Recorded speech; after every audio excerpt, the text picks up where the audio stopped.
Week 12 tot 20 Maart, aan sy se eervolle vermelding, gedig.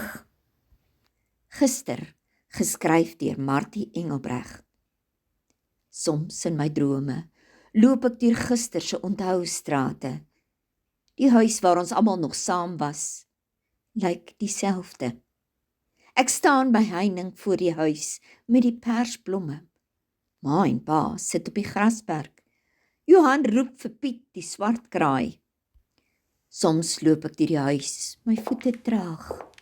Die huis ruik na politoer en melktert. Die katte Purdy en Gambit kom skuur teen my.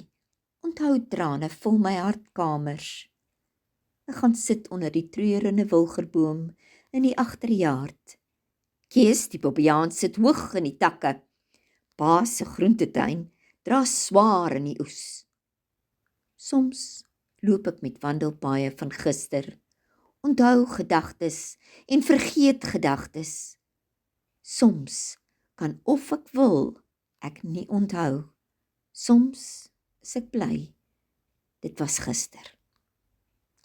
Voorgelees en saamgestel deur Christa Diedriks.